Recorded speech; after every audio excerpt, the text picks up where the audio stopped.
لاکھوں کروڑوں درود و سلام نبی پاک صلی اللہ علیہ وسلم پر اور ان کی اہل بیت پر۔ کیف ٹی وی کے معزز ناظرین، السلام علیکم۔ آج کے رسول سب سے پہلے کمنٹ میں یا رسول اللہ لکھنا نہ بھولیں۔ آج کا ہمارا یہ واقعہ نبی پاک صلی اللہ علیہ وسلم کی شیطان سے ہونے والی ملاقات اور آپ صلی اللہ علیہ وسلم کے سوالات پر شیطان کے جوابات پر ہے، لہٰذا ثواب کی نیت سے یہ بیان آخر تک ضرور سنیں۔ اللہ پاک ہمیں عمل کی توفیق عطا فرمائے، آمین۔ حضور سرور کائنات صلی اللہ علیہ وسلم کی زندگی ہمارے لیے بہترین نمونہ ہے، اور کیوں نہ ہو، کیونکہ آپ محبوب خدا ہیں، باعث تخلیق کائنات ہیں، امام انبیاء ہیں، قیامت کے دن شفاعت کرنے والے ہیں کہ جس دن کسی بھی نبی پیغمبر کی بارگاہ خداوندی میں گزارش کرنے کی جرات نہ ہوگی۔ آپ کی شان اتنی ہے کہ اگر لکھنے کی بات کی جائے تو دنیا ختم ہو جائے، مگر آپ صلی اللہ علیہ وسلم کی تعریف اور شان ختم نہ ہوگی۔ اگر یہ کہا جائے تو غلط نہ ہوگا کہ شان مصطفیٰ اگر کوئی ہستی جانتی ہے تو وہ رب کعبہ کی ذات ہے، اور اگر کوئی ہستی شان خدا جانتی ہے تو وہ نبی پاک صلی اللہ علیہ وسلم کی ہستی ہے۔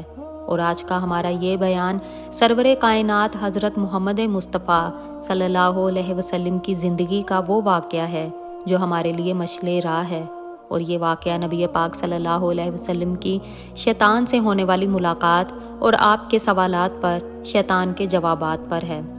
اس سے پہلے کہ ہم آپ کو اس ملاقات کے احوال سے آگاہ کریں، یہ بتانا بھی ضروری ہے، جب رب کعبہ نے حضرت آدم علیہ السلام کی تخلیق فرمائی تو شیطان کو آدم علیہ السلام کو سجدہ کرنے کا کہا، تو شیطان انکاری ہوا، جس کی وجہ سے اللہ تعالیٰ نے لعنت کے طور پر شیطان کو جنت سے نکال باہر کیا۔ چونکہ شیطان کو آدم علیہ السلام کی وجہ سے جنت سے نکالا گیا، تو اسی حسد کی وجہ سے شیطان نے اللہ کے بندوں کو صراط مستقیم سے ہٹانے کا ذمہ لیا۔ مختلف نبیوں اور رسولوں کے دور میں ان سے ملاقات کرتا رہا اور ان کی قوم کو گناہوں میں ڈالنے کے لیے گمراہ کرتا رہا، جس کی وجہ سے ان اقوام پر نہایت دردناک عذاب آئے اور ان کا نام و نشان صفحہ ہستی سے مٹ گیا۔ حضرت نوح علیہ السلام کی جب شیطان سے ملاقات ہوئی تو آپ نے اس سے پوچھا، اے بدبخت، یہ بتا بنی آدم کے کون سے عادات تجھے اور تیرے لشکر کو گمراہ کرنے میں مدد کرتے ہیں؟ شیطان نے جواب دیا کہ جب ہم بنی آدم کو کنجوس، بخیل، بدخواہ، سرکش اور جلد باز پاتے ہیں تو جھپٹ لیتے ہیں۔ جب کسی انسان میں یہ تمام عادات جمع ہوتی ہیں تو ہم اس کا نام شیطان مرید یعنی سرکش رکھ دیتے ہیں۔ جب حضرت موسیٰ علیہ السلام سے شیطان کی ملاقات ہوئی تو شیطان نے آپ علیہ السلام سے کہا، اے موسیٰ، اللہ تعالیٰ نے آپ کو اپنی رسالت کے لیے مبعوث فرمایا ہے اور آپ سے ہم کلام ہوا ہے۔ میں بھی خدا کی مخلوق میں شامل ہوں، مجھ سے ایک گناہ سرزد ہوا ہے، اب میں توبہ کرنا چاہتا ہوں، آپ پروردگار سے سفارش کریں کہ میری توبہ قبول کریں۔ حضرت موسیٰ علیہ السلام نے اللہ تعالیٰ سے دعا کی تو آگے سے اللہ کا حکم ہوا، اے موسیٰ، ہم نے آپ کی حاجت برلائی۔ پھر حضرت موسیٰ علیہ السلام شیطان سے ملے اور فرمایا کہ مجھے ارشاد ہوا ہے کہ اگر تو آدم علیہ السلام کی قبر کو سجدہ کرے تو تیری دعا قبول ہوگی، لیکن شیطان نے انکار کر دیا اور غصے میں آ کر کہنے لگا، میں آدم علیہ السلام کو ان کی زندگی میں سجدہ نہ کیا تو اب مرنے پر کیا سجدہ کروں گا؟ پھر شیطان نے کہا کہ موسیٰ، تم نے جو اپنے پروردگار کے پاس میری سفارش کی ہے، اس لیے تمہارا مجھ پر ایک حق ہے، آپ مجھے 3 حالتوں میں یاد کیا کرو، ایسا نہ ہو کہ میں ان تینوں حالتوں میں آپ کو ہلاک کر دوں۔ پہلا ہے، غصہ کے وقت مجھے یاد کیا کرو، کیونکہ میرا وسوسہ آپ کے دل میں ہے اور میں آپ کی رگوں میں خون کی طرح دوڑتا ہوں۔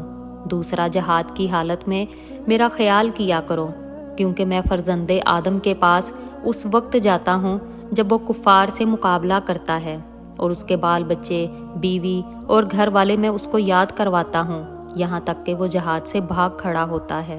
تیسرا، نامحرم عورت کے پاس بیٹھنے سے بچتے رہو، کیونکہ میں تمہارے پاس اس کا قاصد ہوں اور اس کے پاس تمہارا قاصد ہوں۔ حضرت ابن عباس رضی اللہ تعالیٰ عنہ فرماتے ہیں کہ ایک دن نبی اکرم صلی اللہ علیہ وسلم مسجد سے باہر نکلے تو باہر ملعون شیطان کھڑا تھا۔ آپ صلی اللہ علیہ وسلم نے فرمایا کہ اے کم وقت، کیا چیز تجھے مسجد کے پاس لائی ہے؟ تو اس نے کہا حضور، مجھے اللہ نے آپ کی خدمت میں حاضر ہونے کا حکم دیا ہے۔ آپ صلی اللہ علیہ وسلم نے فرمایا اللہ نے تجھے میرے پاس کیوں بھیجا ہے؟ شیطان نے کہا تاکہ آپ مجھ سے حسب منشا کچھ پوچھیں۔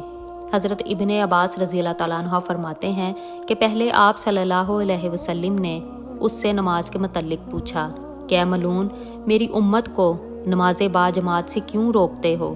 عرض کیا حضور، جب آپ کا کوئی امتی نماز با جماعت کے لیے گھر سے نکلتا ہے تو ملائکہ اسے گھیر لیتے ہیں جب تک کہ وہ گھر واپس نہیں آ جاتا، اور میں مرض میں مبتلا رہتا ہوں۔ پھر آپ صلی اللہ علیہ وسلم نے پوچھا کہ تو ان کو علم و دعا سے کیوں روکتا ہے؟